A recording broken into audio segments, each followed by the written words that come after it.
Shabbat Shalom à toutes et à tous, dans le beau nom de Yahshua HaMashiach, le Kohen Agadol, pour la gloire de notre Abba des cieux, Yahweh. Amen. Lecture de la Haftara dans 1 Roi chapitre 8, versets 1 à 21.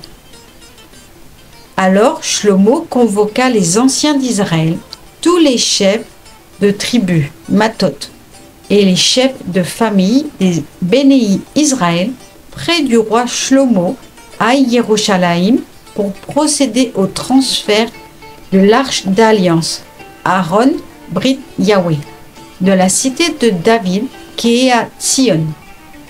Tous les citoyens d'Israël se réunirent auprès du roi Shlomo dans le mois des Étamim, c'est-à-dire le 7e mois, pendant la fête. Tous les anciens d'Israël étant arrivés, les Kohanim, les prêtres, se chargèrent de l'arche Aaron. On transporta à Aaron Yahweh, l'arche de Yahweh, Ohel Moed, la tente d'assignation, et tous les objets sacrés qui s'y trouvaient. Kohanim et Lévites les transportèrent ensemble. Le roi Shlomo et toute la communauté, Hadat, d'Israël, rassemblés près de lui, se plaçant ensemble devant Aaron, l'arche, firent des sacrifices de menu et de gros bétail, si nombreux qu'on n'aurait pu les compter. Alors les Kohanim installèrent Aaron, Brit Yahweh, l'arche d'alliance de Yahweh, à la place qui lui était destinée dans le Dvir ou Kodesh à Kodashim, Saint des Saints, sous les ailes des Ketuvim, car les Ketuvim déployaient leurs ailes dans la direction de Aaron, de sorte qu'ils couvraient en les dominant et l'arche et ses barres. On avait prolongé ces barres de façon que leur extrémité s'apercevait de l'enceinte sacrée à l'entrée du Dvir, mais n'étaient pas apparentes extérieurement. Elles y sont restées jusqu'à ce jour.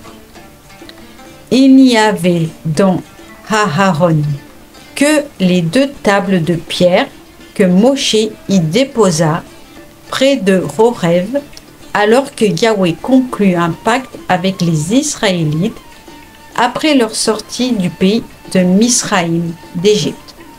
Or, lorsque les Kohanim, prêtres, sortirent du lieu Kodesh saint, une nuée s'étendit dans la Beit, maison de Yahweh. Et les Kohanim, prêtres, ne purent par suite s'y tenir pour faire leur service, parce que la Kevod Yahweh, majesté divine, remplissait la Beit, maison de Yahweh. Alors Shlomo dit, Yahweh a promis de résider dans cette brume. C'est donc bien pour toi, Yahweh, que j'ai bâti cette demeure. Elle sera à jamais le siège de ta résidence. Puis le roi tourna sa face et bénit toute l'assemblée d'Israël, celle-ci restant debout.